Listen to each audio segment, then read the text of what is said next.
Hello everyone. I'm Anna from GreenGeeks, and thank you for joining us today for our webinar, Taming the Whirlwind, Growing Your Business While You're Busy, with Nathan Ingram, Micro Agency Growth Coach. We're very happy to have you here again, Nathan. It's so nice to see you again. And real quick, a couple of words about GreenGeeks for those of you who may not be familiar with us and are watching maybe the recording. We're a 300% green energy web hosting provider, which essentially means we put back 3 times the power we consume into the grid in the form of renewable energy. We have been recognized by the US EPA since 2009 as a Green Power Partner, and we offer share hosting, reseller hosting, VPS, and dedicated server.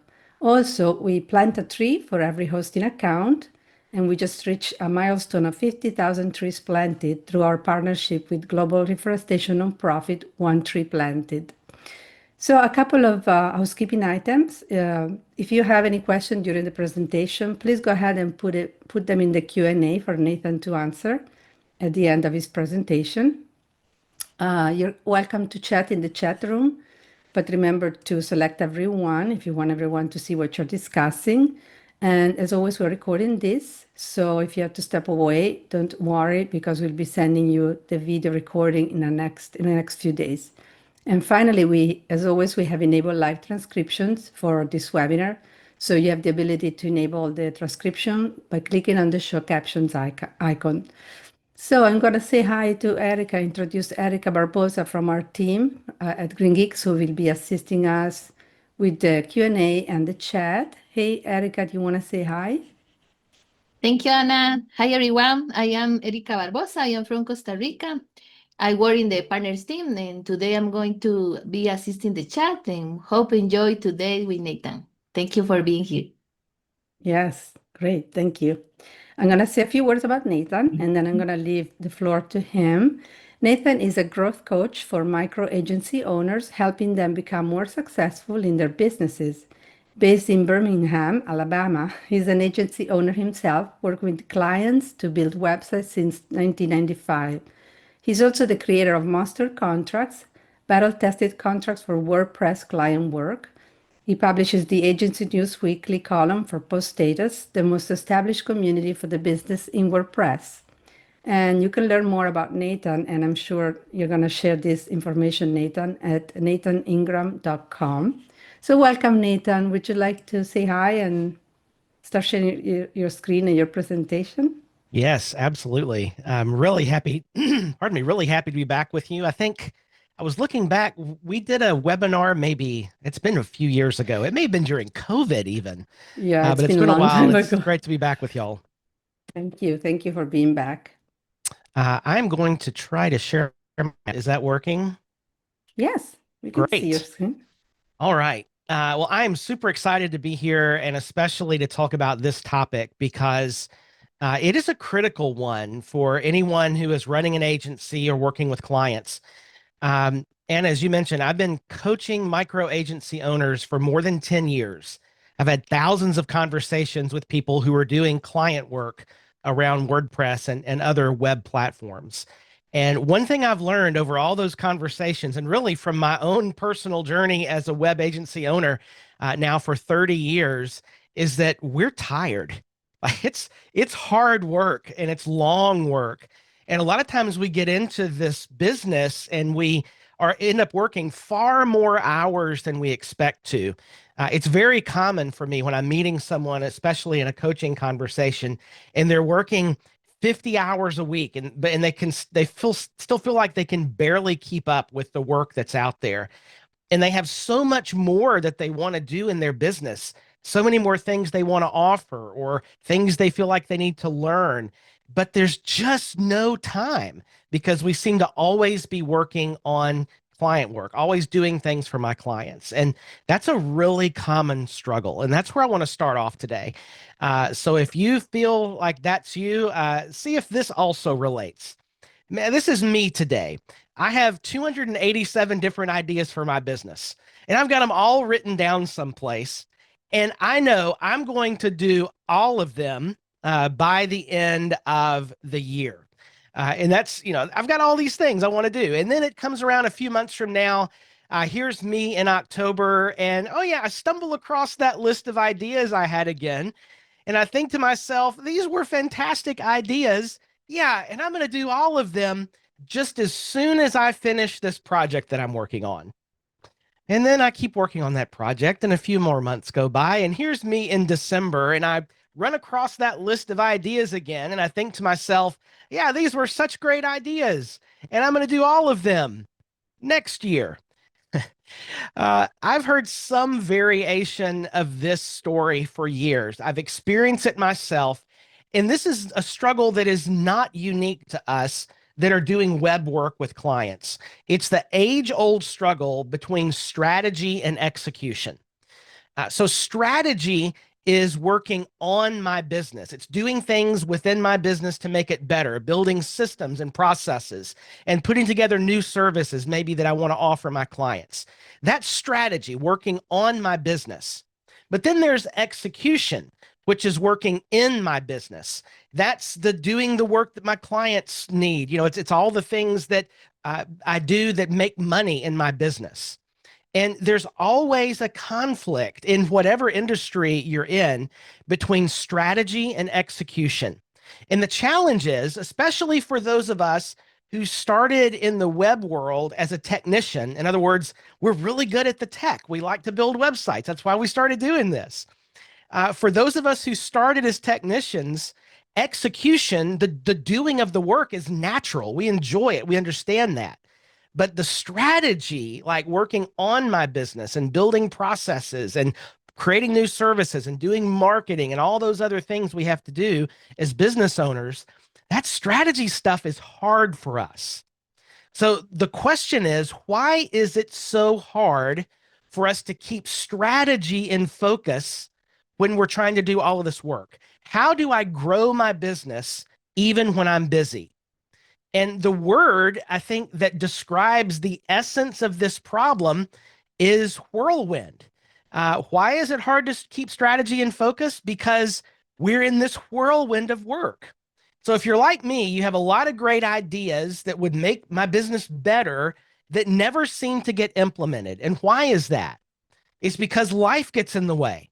Customer demands come up. Family issues need my attention. All those things are the whirlwind. And all of a sudden, it's 3 months later and there's no change at all. So that's the issue that we're going to deal with. And here's sort of an overview of where we're heading over the next, about 40 minutes, 35, 40 minutes or so. Now, first, we're going to understand the problem and really unpack what is this whirlwind and how does it work. Then we're going to look at developing a strategy so that we can understand and relate to the whirlwind better. And then finally, some suggestions. And these are practical suggestions from my own experience of doing this badly for many years. So that's where we'll end up today. And by the way, the slides will be downloadable. I think you folks are going to share a link in the chat, or at the very end, there's a link that I'll give you where you can download all these slides. So you'll have the ability to do that. I'm also going to share with you a tool, a PDF tool that's part of that slide deck that you can download, and you'll have that also with the link at the end. So let's push into understanding the problem. What is the whirlwind? We need to spend a little bit of time understanding what it is that we're actually up against and know our enemy. So the whirlwind, we're going to say, is the energy and attention that's needed to run the business. The whirlwind is urgent things. The whirlwind is 14 emails from clients waiting on you in the morning, all with demands for things that have to be done by noon. The whirlwind is a customer call that happens right as you were about to start working on your own website for a change. The whirlwind is the 1 hour meeting that stretches into 3 hours. And, we come to our desk with the best of intentions, and we think, finally, this is going to be a day where I get to work on my own stuff for a change.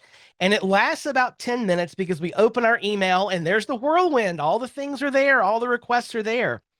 I personally have spent hours and hours in seminars and webinars and reading books and blog posts and watching videos with great information that really would help my business. And I've ended up never implementing any of it at all. And that's not the author's fault or the presenter's fault. It's it's that when I got back to my desk, there's all these emails and phone calls and messages and whatever, all the other 100 things I have to do in a day. And they took priority. Or maybe I got fascinated with a new piece of technology and I spent half a day tinkering with something that really didn't grow my business instead of focusing on some fantastic idea that would. I'm sure nobody else has that problem. That's just me. But this is the whirlwind. This is the urgent. And we're struggling against urgent requests versus strategy and things I know I ought to be doing, but it's really hard to deal with that.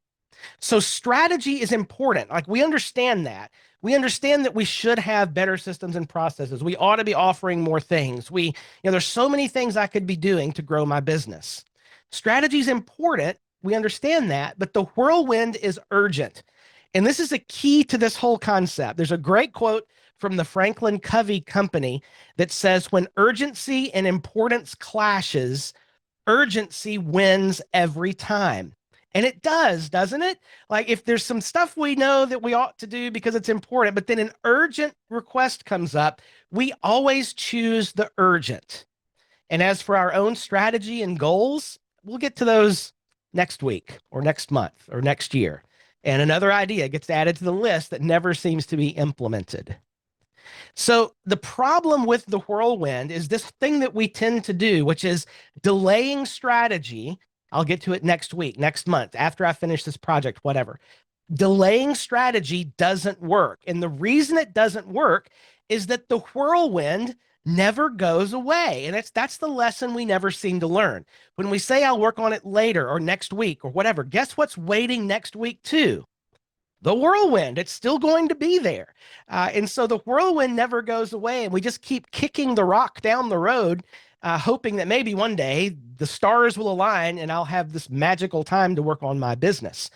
It just never seems to happen. Now, before you start get a bad idea about the whirlwind, I do want to emphasize that the whirlwind isn't bad. The whirlwind is good. It's your business. It's your work. If you didn't have a whirlwind, you wouldn't have a business. Like there'd be real problems here. It's just a fact of life. When we're in business and we're working with clients, there's always going to be a whirlwind. So when we start thinking about it, we have to realize, all right, I'm going to have to move my business forward. And I'm going to have to do that with the reality of the whirlwind in my life. So both of these things need to be true. I need to do strategy, but I also need to recognize the whirlwind. And that's where this plan comes in that I call Taming the Whirlwind. And now that we've identified what it is we're up against, let's figure out this plan to deal with it. Now, the plan acknowledges what I just said. We need a plan that is going to accomplish our goals with the reality of the whirlwind, in the middle of the whirlwind. We can't wait until the whirlwind disappears or this magical day when suddenly the whirlwind isn't there. That may come every now and then, but that's not a good way forward. We need to recognize the whirlwind and have a strategy to deal with it. So without a plan, the whirlwind always wins because urgency wins every time. We have to have a good strategy to be able to grow our businesses and still be busy. And we've seen this happen, right? Like without a plan, the whirlwind always wins. You come in and all of a sudden the whirlwind takes over. So here's what the plan looks like. There's 3 parts. It's going to start with quarterly goals, then a weekly plan, and then weekly work. Okay. It's really simple. There's not 18 steps or anything. There are quarterly goals, a weekly plan, and weekly work. So let's unpack each one of these. Starting first of all with quarterly goals. Now, to get into this, my suggestion is that you spend half a day unplugged. And by unplugged, I mean, don't take screens, because guess what lives in your screen? The whirlwind lives in your screens. Like the whirlwind is behind all of our screens. So just find a time where half a day you can go someplace that you enjoy, someplace that is productive to you. Like you may be a person that does great work, thought work or whatever in a cafe or a coffee shop. Great. You may be a person who likes something, less stimulating, more quiet, like a library or a park or whatever. Just find the place that's right for you where you can stop and think and do some good work and spend about a half a day, 2 to 4 hours, something like that. A good chunk of time where you can unplug and get away and schedule this on your calendar with an appointment, as an appointment with a reminder, so nothing else gets scheduled over it. Now, when you are there in this quarterly goal planning session with yourself, my encouragement to you is take a notebook and a pen, like write on paper, get away from screens. And it's amazing how the whirlwind can sort of die down in your head. So notebook and a pen or a pencil if you have a fear of commitment, and just get ready to write some things down. So I'm going to make a list of some things that are truly going to move my business forward. Okay. Now, the concept for these quarterly goals, I'll just mention this, comes from a great book by Brian Moran called The 12-Week Year. And this is where I got the idea for this quarterly goal setting approach. And I've expanded it some, but I'd highly recommend this book if you've never read it. Never read it before. It's really, really good.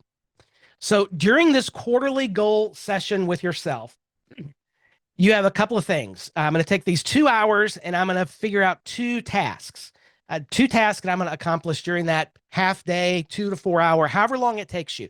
The more you do this, the better you get at it. So the first time, that's why I suggest maybe half a day, an afternoon, a morning, whatever works best. But during that time, there are 2 tasks. The first task is to identify the issues. The second is to plan your goals. Okay. So identifying the issues, you're going to ask yourself, what changes do I need to make in my business? And you may already have a list started for this. A list of great things that you've seen, blog posts, videos, whatever, that are out there that would be really great if you might put these things into practice. But it's basically just making that list. Don't think about organizing it yet. Just put everything down in a list of the changes that I ought to make. Now, the question you have to ask yourself once the list is put together, and this is a harder part, is which of these are going to bring the most immediate impact in my business? So here's where we start to prioritize some of these things. And this is hard. And it could even be that you bring in a business buddy or a business coach to help you figure out, which of these ideas will truly bring the most immediate impact. Now, why is immediate impact important? Super important here, because you need encouragement and momentum to start to tame the whirlwind. Anytime you're trying to establish a new habit in your life, quick wins are important. So that's why immediate impact, to build momentum, to start taming the whirlwind. Now, I will tell you this, and this is something we all have to get over, especially the first few times you do this. When you list these things that you know you ought to do to make your business better, and you pick the 2 that are going to bring the most immediate impact, they are probably not things you will enjoy doing. Now, how do I know that? Because if they were things you enjoyed doing, you would have done them already, right? So you have to be honest with ourselves and figure out what are genuinely the top 2 things that are going to bring the most immediate impact to my business. And I'm going to make a note of those. So I've identified the issues. Now I'm going to plan my goals. And you may be familiar, if you've done any reading on goals, the SMART goal approach. And I think it's my favorite way to do goal setting. So in this meeting, you identify the top 2 issues, and you're going to create a SMART goal for each one. Now, if you're not familiar with SMART goals, it's an acronym that stands for SMART. SMART stands for specific, measurable, actionable, relevant, and time-bound. So those are 5 characteristics that make up any good, solid goal. Okay, so 2 issues, and for each of those issues, create a SMART goal. Now, in the slide deck, I've given you a tool for this. Now, in the deck, there's actually 2 pages for this. One is the example I'm about to show you. It's called the Advanced Goal Generator. Advanced is my coaching service, but this is a great tool for anybody.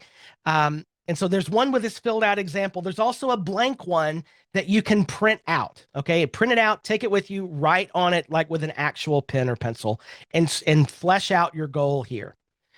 So this template will help you unpack and phrase a SMART goal well. And there's basically just 5 boxes for each of the 5 parts of the SMART goal. So let's zoom in here. The specific part. So in this example, it says, well, I need to create a social media service. It's going to create and manage social properties and content for my clients. Okay, so the idea here is I need to do more in my business besides just web work, for this fictitious person. So I'm going to add a social media management service. And here in this specific box, we're thinking, okay, what is it that I really want to accomplish? Stuff that goes in this box are things like who, what, when, where, how. I'm going to just put everything right there. Now, for a lot of folks, they look at this as a goal. This is not a goal. This is one piece of a really well-worded goal. But we're going to start here, all the specifics about what it is I actually want to do. Then we're going to go down to the measurable part. How do I know I'm making progress on this goal? And think in terms of how much or how many as related to what you want to do. So in this box, just an example, we've jotted down, I'll start with Facebook, then I might consider adding Instagram and Pinterest, right? So there's some progress, there's some things that help show that I'm making some progress on the goal. Now, scrolling down to the actionable part. Is this a goal I can actually achieve? What are the steps involved? What are my next actions? So here we might say, well, I need to understand Facebook ads better. I need to develop a template for social marketing and determine maybe the best software platform to use to manage all this stuff. So there's just some thoughts on some things I have to do to make this goal happen. And this is just a brainstorming canvas. So just jot down all the things right here. Now, the next box, this one's really important, relevant. Why is this goal important to me? How does it fit into the rest of my business and my life? And you might start with, I am doing this thing so that what? Well, I need to offer more than just website creation services. So adding a social media management service is key to building recurring revenue in my business. Okay, so that's why it's important. And last of all, time bound. When will this goal be accomplished? Because a goal without a deadline is just an idea. So we're going to say, all right, I'm going to have this service ready to promote by March the 1st or whatever date is, makes sense. All right, so we've just taken a look at all of these different areas. The SMART part has been all unpacked. So now we're going to scroll over to the other side. And what I encourage my coaching clients to do is to phrase this SMART goal in terms of a declaration. I will something, some combination of the specific and measurable information by this date and time bound because or so that, and then some stuff out of the relevant box. So here's how this might look. I will create a social media management service for my clients using Facebook by March the 1st because it's a key to building recurring revenue in my business. That's a pretty good goal. It's very clear. I know what I'm doing. And it's worded as a declaration. I'm going to do it because it's going to make a difference, right? And so what I suggest people do, once you get this template, and you work all these pieces together and you wordsmith it into a really good goal declaration, you write that down, print it out, put it everywhere on the bathroom mirror, on your monitor, wherever, just so it's right in front of you all the time, reminding you why this goal is important. Now, you can create goals any way you want, but this is just a helpful brainstorming canvas to pull together a really good goal. So you're going to do that during this quarterly goal planning session. The two things that are going to bring the most immediate impact in your business, we're going to create those SMART goal declarations for each of them. Now, the next thing to do in this quarterly goal planning session is to break those two goals that you just created into action items, a to-do list. Take about 2 hours a piece. And there's a reason for that I'll get to in a minute. So the second worksheet in the slide deck is the goal manager. And so we're going to start at the top here with the goal declaration we just did. I'll create that social media management service for my clients by March the 1st because it's a key to building recurring revenue. Now I've got a little spot here. There we go, for research, right? So what do I need to do? Now, a lot of the things here are going to come out of the actionable box on the goal declaration worksheet. Things that I jotted down, steps along the way. And I'm just going to jot down something. What do I need to do? I need to understand Facebook ads. I need to research, determine the best platform, all these things. Other notes that I come across as I'm doing a little research on this can go in that box. Now I have my action items. What are the things I actually need to do? These are the actions that take about 2 hours or so to complete. So I'm going to research the best course. I'm going to complete that course. I'm going to research platforms and just jotting down what are the things I need to do to actually accomplish this and put a date beside them. So this is going to help me track my progress through the completion of this goal. All right, makes sense? So that's my quarterly goals. And I'm going to leave that goal meeting, that half day, or, as you do it more, you might be able to do it more quickly. The more you create SMART goals, the easier it is to do that long term. But I'm going to leave this meeting with my 2 goals and their action items. That's what I'm trying to accomplish. So that's the first part of the plan, this quarterly goal setting meeting with myself, where I get to go treat myself to my favorite coffee or whatever and work on this and think about my business. So now we move to the weekly plan. So during the weekly plan, this usually takes about a half an hour or so. It might take a little longer the first few times you do it, but as you get to do it, about a half an hour is about right. So a couple of things to do during this weekly meeting, this weekly time. Number one, I'm going to schedule my weekly work. So when am I going to work on my goals this week or this upcoming week? And I'm going to plan in that week on my calendar, like block it out as an appointment, a 2 to 4 hour block of time. Now, why? Because that's going to let me work on 1 or 2 of my action items. That's why those action items are a couple of hours, right? So we're going to plan the time in the week. Even if it's a busy week, most of us can find a couple of hours at least to work on this, right? To work on our goals and move them forward. And the key is it's got to be on the calendar, blocked out, and we're not going to compromise that time. It's already scheduled. So I'm going to get at least 2 hours planned in my week to work on my goal.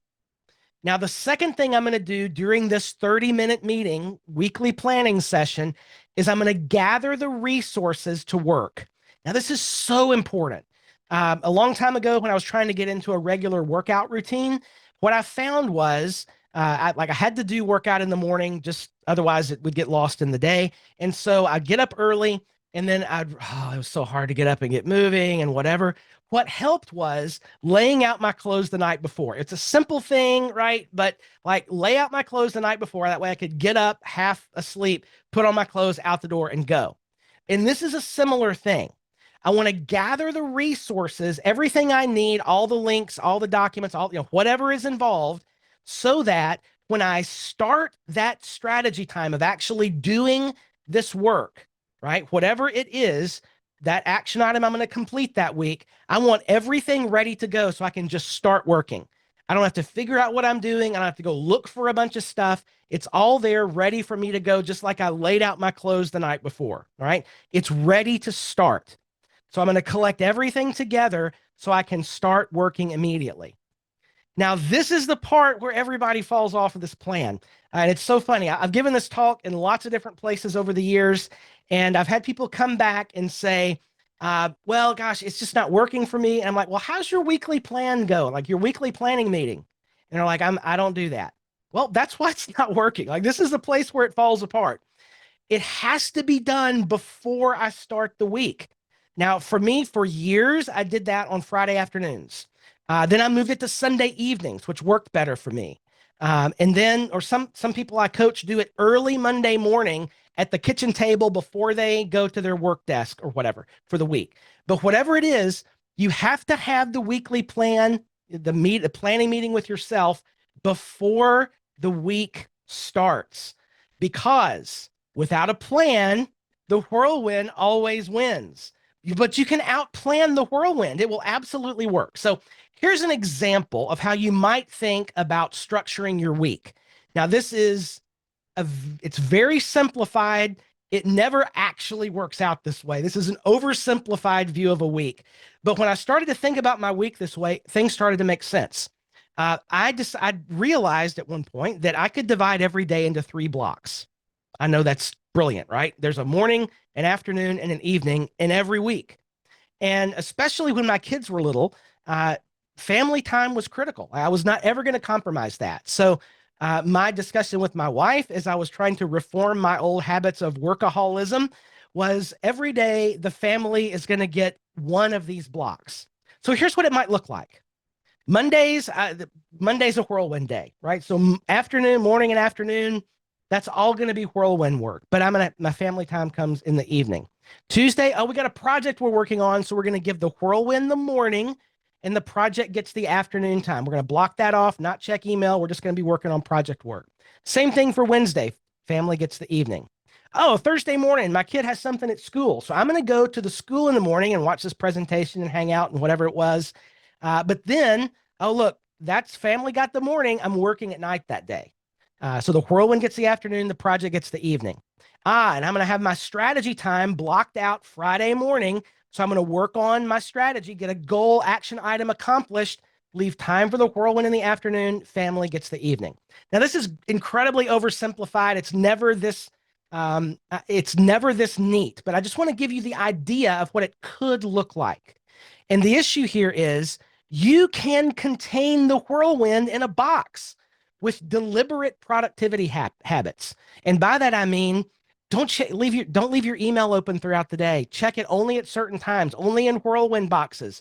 Only check your voicemail or text or whatever. Only look at your ticket system if you have a ticket system for clients during the whirlwind block. There's rarely something that is so urgent that it has to be dealt with immediately to interrupt project time or strategy time or whatever, when it's really a whirlwind task. Now, what we tend to do is avoid strategy time by thinking every single client request is critical and urgent. And so urgency overrules importance. But what an approach like this helps us to do is give those urgent, or maybe we consider them urgent when they're really not, those things have a place to live in our world. There is like I'll get to it this afternoon. So that lets me offload that and focus on what I need to focus on, knowing that I'll have time later in the day to get with it. Does that make sense? All right, so let's dig into this time here when we're looking at the weekly work. This is 2 to 4 hours on my calendar, depending on how much time I have that week. I'm going to knock out 1 or 2 of those action items from my list. It's going to be on my calendar with a reminder that can't be booked over. Now, the trick here is this. Don't break your schedule. You and your business, your strategy work is more important than any client request. So if somebody calls, you don't take the call. If somebody wants to schedule a meeting with you during the time you have strategy planned, you're already busy. You already have a meeting at that point. That's with yourself, but you have a meeting during that time. And so like I ask people, would you interrupt a meeting with a client to take a call from another client? Of course not. So this is my CEO time.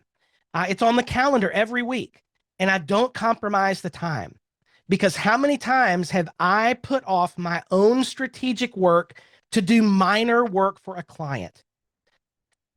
It's I am my most important client, because if my business isn't around, I can't serve my clients well.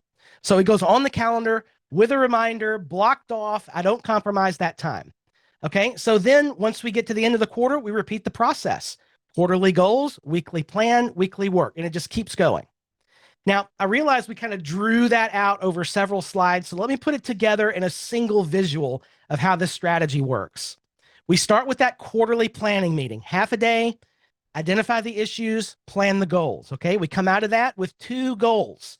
Now, as you get to do this more, you might find that you can do 3 goals in a quarter. It's great. Or maybe one of your goals is smaller, so you can fit in a couple of smaller goals, 3 smaller goals or whatever. You'll figure this out. If this is just an example, it's not overly rigid, but I'm going to come out of that quarterly meeting with a couple of goals. And each of those goals is going to be broken into action items that are about 2 hours of work to accomplish. Every week, I have a meeting with myself where I'm going to find 2 hours on my weekly calendar. And I'm going to pull that action off. I'm going to put that action on my calendar with a reminder. And then I'm going to do my weekly work and knock out that action. Check it off the list. It's done. And the next week, I come back. I have a weekly planning meeting with myself. I'm going to find 2 hours on my calendar, pull the next action item off. I'm going to schedule it on my calendar with a reminder, and I'm going to do the work. And this just goes and keeps going until every week you knock all of your action items off the list. And then what happens? You do it again. The next quarter comes around. Take your time to plan half a day. You come away with goals and action items, and you knock things off your list. Now, that may seem really simple to understand, and it is. It's harder to actually do.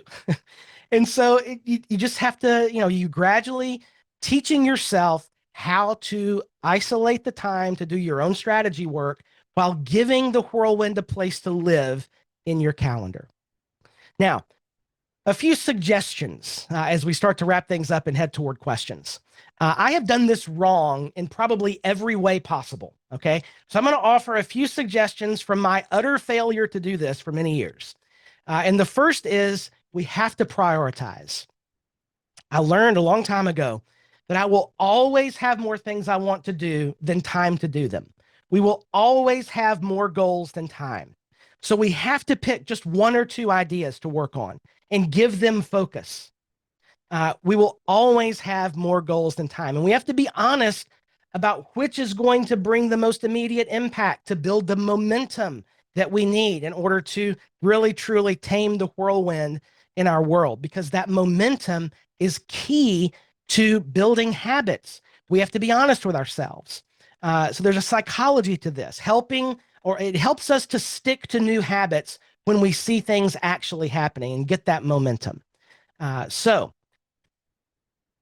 there's a really important thing to understand in the context of prioritizing, and it's what's called the law of diminishing returns. So this is another piece of research from the Franklin Covey Company. They did some research in corporate America, and they asked individuals and teams how many goals that they were trying to accomplish while also doing the regular daily work of their business. And if a team if they were working on 2 to 3 goals in addition to their whirlwind work, they would accomplish 2 to 3 goals with excellence. Great. If they were working on 4 to 10 goals in addition to their whirlwind work, they would accomplish 1 or 2 goals with excellence. And if they were working on 11 to 20 goals, first of all, oh my gosh, but 11 to 20 goals, they achieved none of them with excellence. There's just not enough time. Focus matters. So we have to prioritize. Now, this can be really painful because it means that sometimes good ideas have to be put on a shelf to come back to later because they truly aren't the things that are going to bring the most immediate impact. So sometimes I have to put good ideas on a shelf. And so for me, I keep what I call a good idea list.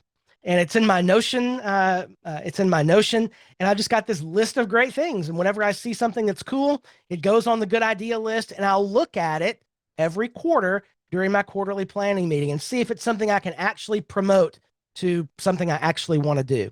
So prioritizing, absolutely key. I've done it really badly for many years, and I've started to see some momentum come out of this. The second suggestion, this one's critical.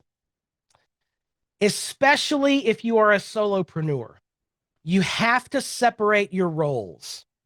You are both the CEO and the employee of your business. You wear 2 different hats. And so the thing we have to understand is that the CEO makes the plan, the employee executes the plan.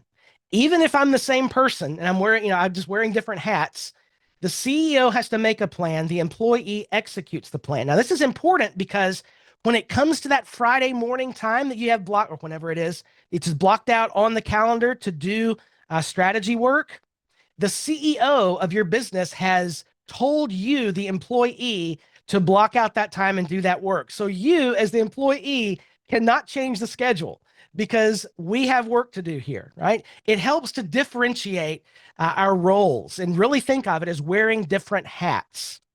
And one thing that I've found that's really helpful is that I don't do CEO type work at my employee desk.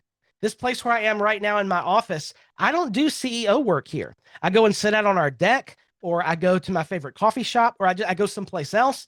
The CEO gets to work from the coffee shop. That's pretty cool.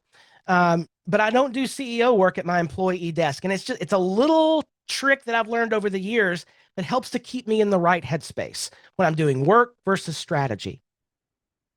Now, the third suggestion I have is you've got to find the right time for focus.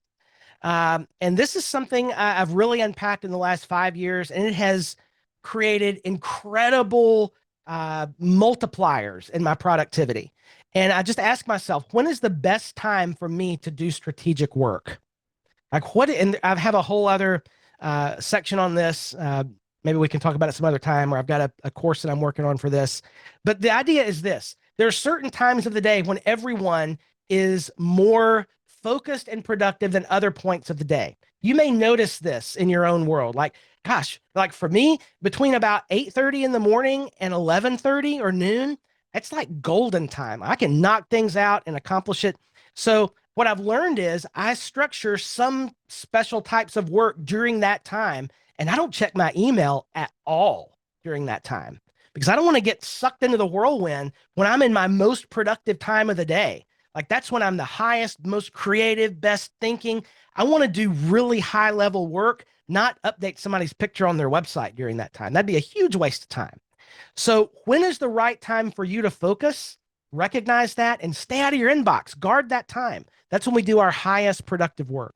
Don't do whirlwind stuff during that time.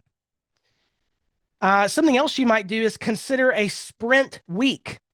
So you might plan multiple blocks in a week. Now, this is really great when work is slow. For most of us, we have this ebb and flow of work. Sometimes we're like super busy. Other times it's nothing's going on. So during that time where things are slow, for years, I would sit there and just worry about things are slow. And I would never get anything, like strategic done. I'd just be worried about, wow, things are slow. And then when I was busy, I didn't have time to do strategy work. So I would never get it done ever. But then I learned, well, maybe when it's a slow time, let's consider a sprint week. So here's how it might look. In the mornings when I'm best, I'm going to do strategy sprints. Like I'm going to knock out, a whole week's worth of those goals on an action item, all my action items in a goal. I'm going to do all of that like in a week. The key is here to always leave time for the whirlwind because there's going to be some stuff that comes in and it helps me be more productive and focused knowing that I'm working on my goals in the morning all week and that's going to be awesome. But in the afternoon, I still have some client work and it can live during those times. So always leave time for the whirlwind. All right, final suggestion. Taming the whirlwind takes time. Give yourself a break. So there's a great quote. This is one of those quotes that I found attributed to many different people. I think it was from G.K. Chesterton, could be somebody else, but it's basically this. Anything worth doing is worth doing badly at first. We've created habits and structures in our lives that make it really hard at the beginning for us to resist the temptation to get sucked into the whirlwind. It's normal. If it's worth doing badly at first, meaning I'm going to learn, I'm going to get better. And if I mess it up this week, I start over next week, right? It takes time. So give yourself a break.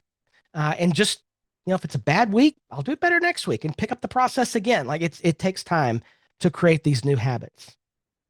All right. So wrapping things up, remember, the whirlwind never, ever goes away. If it does, you got a problem because your business is probably in trouble. So when urgency and importance clash, urgency is going to win every time. So we have to create and implement this strategy that's going to let us accomplish our goals in the middle of the whirlwind. Now, let me end with this. If you were to put this strategy in place, start with a quarterly planning session, then have your weekly plan and your weekly work, and put this plan into place. How much would your business change in 6 months? How much more efficient and effective would you be? How much more profitable would you be? What would you be able to do that you haven't been able to do yet? What's on your list and has maybe been in your list for a long time that could finally get accomplished? And really, how would your life change as a result of that? Like if you were actually doing things in your business and becoming more productive and more profitable, what would that do for you? And the end result of all of this is margin. Like creating margin. When you give the whirlwind a box to live in your world, like it's contained to the afternoon or whatever, that creates margin. It gives it a spot to live so it doesn't have to whirl around in your brain and take up your mental bandwidth when you're trying to relax. How much margin could you create to do things you enjoy, like family time, friends, hobbies, vacation, taking time for reflection, taking time for strategy work and building systems and processes in your business? That's what's at the end of this. It's this beautiful freedom that comes from margin. that happens when we contain the whirlwind on our calendar. So thanks. I'm Nathan Ingram. I'm a growth coach for micro agencies and the creator of Monster Contracts. Here's the link. It was just shared also in the chat. But if you're watching this on the replay, especially nathaningram.com/GG-whirlwind, Green Geeks Whirlwind, and that'll let you download the slide deck. Well, thanks for listening. Happy to take any questions. Thank you, Nathan. I like that. I see some comments in the chat about people using sticky notes. I love sticky notes, so I like that comment. Anyways, we have a question here from Joe. Thanks for this awesome webinar. I've left a job to focus on growing an agency, and in the 6 months since this change, it seems there's always something new to distract me, professional and personal, for growing my business, and it never stops. During my long-time job, these things that pop up didn't seem so frequently.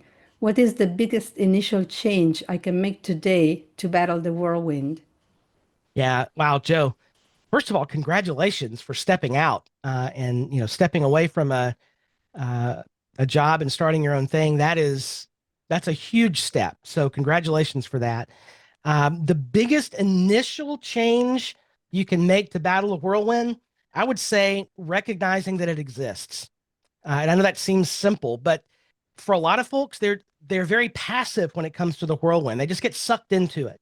And so if you can realize that there's always going to be this concept of whirlwind where there's work and demands, and also realize that in order to grow your business, you're going to have to step outside of that and create this time, just that mindset change is really powerful. Otherwise, you're passively blown around and you never really lean into doing what you want to do. And then I would just say, work the strategy. Yeah. Yeah, that's great. I see a lot of comments here in the chat, but no, I don't see any additional questions. So Nathan, if anybody has questions after this webinar, what is the best way to get in touch with you? Yeah, sure. So I am at Nathan Ingram on most of the places on socials. I'm on X and Blue Sky there. You can find me on Facebook. I think it's the same. Happy to take questions. My website is nathaningram.com, which is the next thing on my strategy list, is rebuilding that site that's been around now for 7 or 8 years now. There's a contact form there, and you're welcome to reach out. Okay, just a quick question just popped up from Joy again. Sure. What's the determining factor for you in terms of going from a solopreneur to hiring additional staff? That's a great question. It really is a great question. So Joe, it really depends on what kind of business you want to build. And let me say that, let me start with this. It is possible that as you look at other agencies and people doing, web work with clients, you may think that the way to grow and be profitable and happy is building a big agency. And that's not necessarily the right answer for everyone. Matter of fact, a lot of times it creates more problems than it's worth. There was one coaching client I'm thinking of in particular that he had a big agency in the Denver area, and lots of employees and whatever. They were making millions a year and no profit. It was all going right back out to salaries and costs and all of that. And so he made a big change, and he pivoted down to just him and his business partner, and they do a lot less work, and the amount of work coming in is less, but their profits are through the roof. And so he's happier, doing better work, making more money with just a small agency. And so there's no one right answer for everyone. So to your question, how do you decide when to go to a solo to hiring staff? It depends on what goal you want the business to play in your life. And really, what do you want your life to be? Do you want to run a big agency? Great. Then it's going to be starting to build systems and processes and hire staff to fill those roles. But if you want to be a solo or have a very small team and just be profitable and happy, that's the direction I took. I don't want a very big, complex agency. I want something very simple, but still very profitable. And so either way, building systems and processes is really the most important thing you can do. It's going to make you more efficient as a solo, but also if it comes to a point where you really need to bring somebody in, you're not inventing a role at that point. You have existing systems and processes that you can just bring someone in to run for you. And so systems and processes, whether you're a solo or have a big team, absolutely critical. And then he has a final question. Joe has a final question. What role or impact has AI had on the Whirlwind on your business? Have you had to pivot to consider its impact? Wow, that is a webinar in itself. These are great Yes. questions, Joe. I really appreciate you asking them. AI. I have opinions about AI that are in conflict. So I am fascinated by the technology. I think it's incredible. We use AI quite a bit in my agency for code development. It does a very good job, especially once you learn how to use it. And you have a good system for testing the code that it produces, especially for small snippets. But as far as Whirlwind goes, I think the impact of AI on Whirlwind is that it can eliminate a lot of the busy work and make it take less time. So we're able to accomplish more Whirlwind type tasks because of AI. I'm also cautious about, in 5 years, what, is AI going to replace me and what I offer? I hope not, but any of us that are in a more of a thought, in any kind of thought work, really better be watching what's happening with AI and be proficient in it, because a lot of that thought work, especially lower level thought work, is going to be replaced by AI. Yeah, that's a great answer. I see two more questions popped up Yeah. really quick. Patrick is asking, when do you make the determination to hire someone to help do the work that you believe you're capable of doing yourself? For instance, I believe I can use GreenGeeks website builder to create my website, which is true, but haven't been able to devote the time to it that I would need to make it something I'm proud to put out there. Yeah. It's a great question, Patrick. So it's really hard. Like what you're asking, and the essence of that question, it's really hard to make a decision to pay someone else to do something that you're capable of doing, especially if you are, I lovingly refer to us all as geeks, right? If you like the tech and you like to do the things, it's really hard for us geeks to hire it out to somebody. But it comes down to this, for me at least. Is this the first and best use of my time? Like, as a CEO of my business, and I have a team of like me and two others, it's not like it's a grand giant thing, but as the person who's in charge of doing the things that need to be done in my business, do I really need to be focusing on that simple low level work, or would that best be handed off to someone? So for me, I have what I call a 15-minute rule. So if I'm trying to find a solution to a problem and it's in an area where I don't really have a lot of proficiency, I'll give it 15 minutes. And if I can't figure it out and I keep hitting roadblocks and things keep getting broken, I'm going to hand that off to somebody who's better at this than me. My team member, my primary team member, my support manager and lead developer is really good at solving those sorts of problems. And so if I can't figure it out in 15 minutes, I hand it off to him. Wow, that's a good way of looking at it.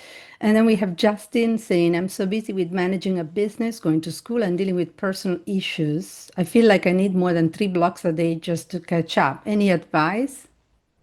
Yeah, Justin, man, that's a lot. Business, school, and life, that's a lot. That's full-time jobs plus the world, right?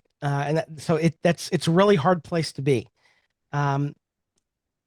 I think you have to, so the particulars of your situation will really depend on how I answer the question. But in general, what I would say is you have to be realistic about what you can expect running a business and going to school.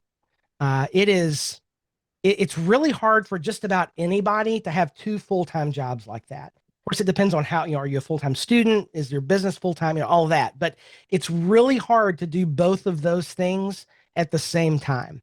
And so my suggestion would be don't put a lot of pressure on yourself. there's a realistic amount of work in your business that you can do while still devoting adequate time to your school. And if schooling is a priority, it's got to be the priority. And then I can only do a little bit in my business. And for a season, that has to be okay. Otherwise, you'll do like I did and, burn the candle at both ends and end up burning out. I went through a season of burnout about 12 years ago, and I'll never do that again. I thought I could do everything and had all the time. And, I was just working all the time, and it nearly destroyed me. Yeah. Thank you. I don't see any other questions coming up. So I wanted to thank you. Thank you, Nathan, for this presentation. I see a lot of thank you in the chat room as well. And thank you, Erica, for your help in managing the chat and the Q&A. And to everyone, keep watching out for our webinars at greengeeks.com/webinars. And we will have more interesting stuff coming up. Thank you. Thank you. We'll see you soon, Nathan, okay? All right. Bye, Thank you, Anna. everyone. Thank you. Bye, everyone. Thank you. Bye.